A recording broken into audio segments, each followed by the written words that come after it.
Yes, today I wear shades because I want to spare you the sight of my red eyes. You, I know if you're here, it's not for nothing. Do you like art? Maybe you're an artist yourself, but above all, if you're here, it's because there are probably things in the back of your mind that make too much noise to ignore, and yet you refuse to let them out. Why? Well, we're going to try to understand why and how. And I should also say that this subject obviously concerns me as well.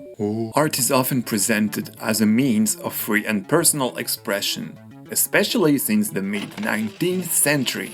But a large part of what truly constitutes a person, fear, shame, trauma, smell, remains absent from their work.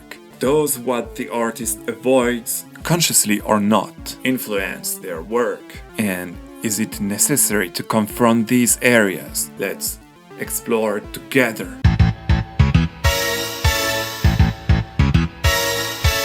When you plan your drawing or painting, or even when you start without a sketch, sometimes you think of things.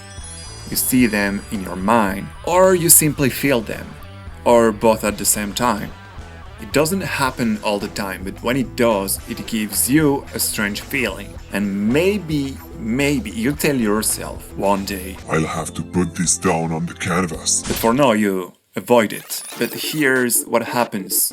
It creates blind spots. Sometimes you repeat yourself.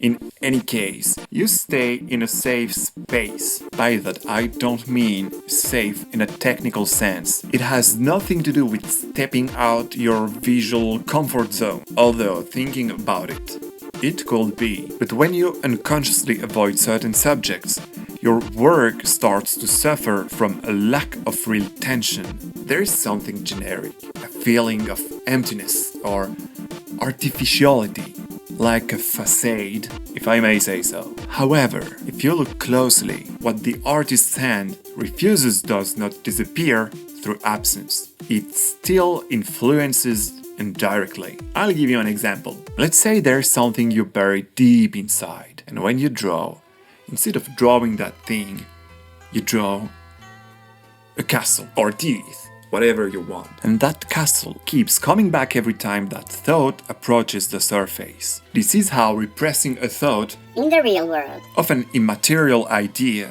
generates something else. Sometimes it appears only once. Sometimes it becomes a recurring pattern, a theme, or even an entire style. So, avoiding your wounds limits, distorts or directs your artistic expression for the best or the worse. And that doesn't have to be a problem if you learn to master it. Which brings us to something important. Art does not have to be therapeutic. It's good if it is. It can be a way to let go, and it can also be good if it isn't. You can write a novel to defend and honor moral values like The Grapes of Wrath by Steinbeck. Yeah, well, this is how we pronounce his name in German, because it's a German name. Or out of passion for something. Or someone. And now that I think about it, I'm sure that it can be good for your mental health. But what I mean is that art does not have to be therapeutic, as I just said. Because, and this is unfortunate, there are risks. If you force yourself to do that, you may confront subjects you haven't yet processed, and it will make you confused and clumsy. But above all, it may make you suffer for nothing. And if you haven't completed your mental training on certain subjects, you risk instrumentalizing suffering through an artificial posture. Also, if you address a theme or a subject that causes you pain and that you haven't mastered yet, you risk hurting other people. Listen to me.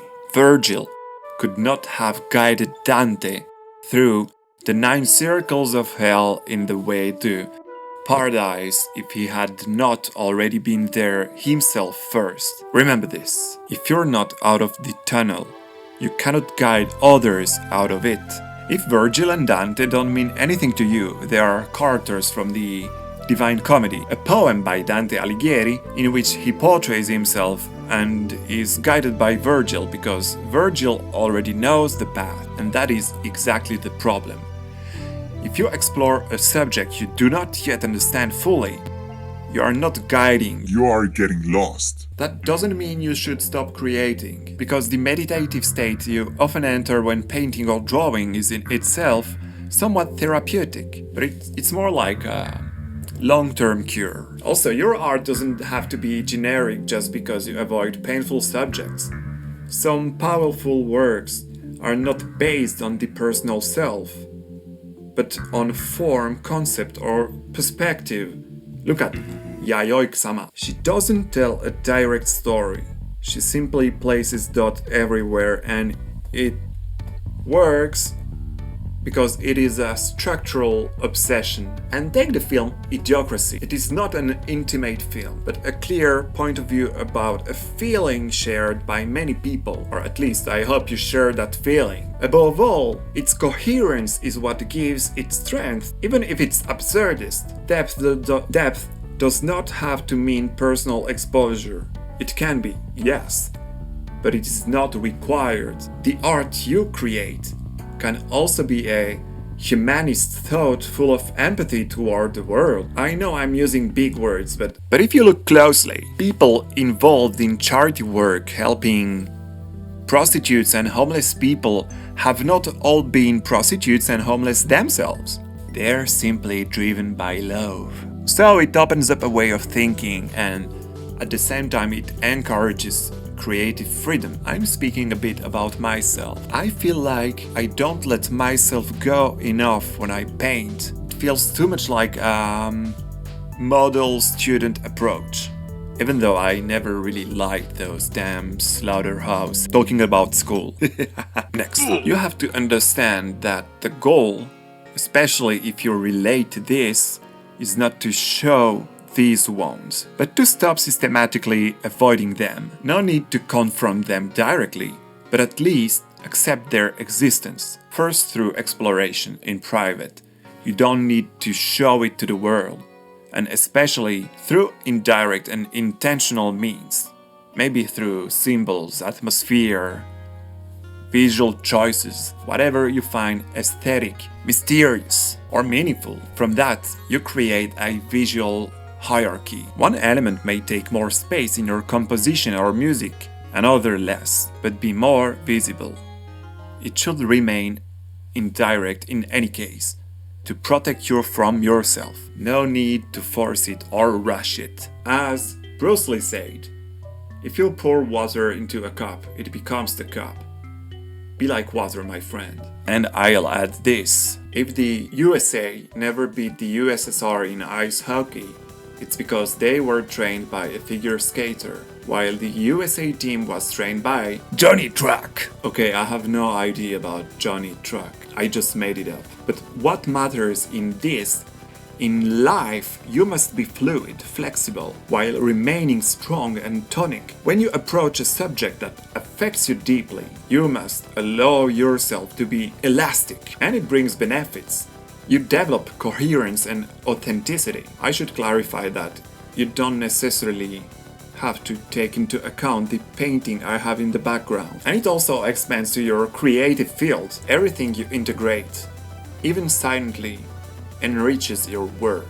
Okay, I feel like I've basically explained why metaphors exist, or rather, why they exist in a certain culture, but that's a topic for another time. Small aside, I'm gotten, not like in DBZ, but in any case, I love art in its many forms, and if you've made it this far in the video, thank you! Welcome to my kingdom! I wasn't expecting that much. I'm not used to asking viewers to like and subscribe, because I believe that if what I do is good, people will do it naturally. But some time ago I made a bet.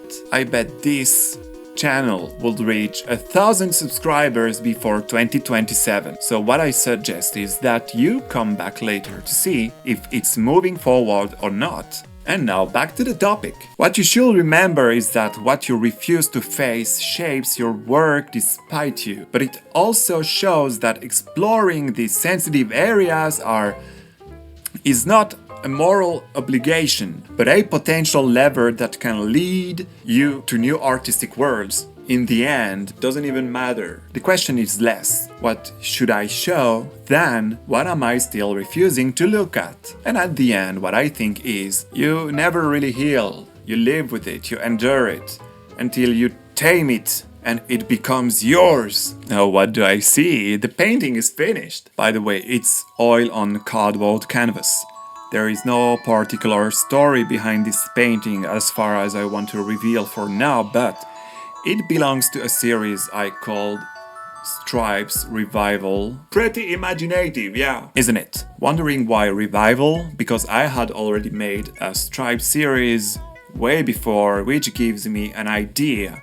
One day I might make a video about my ongoing series, so you can see the evolution from the original series and why making series is interesting.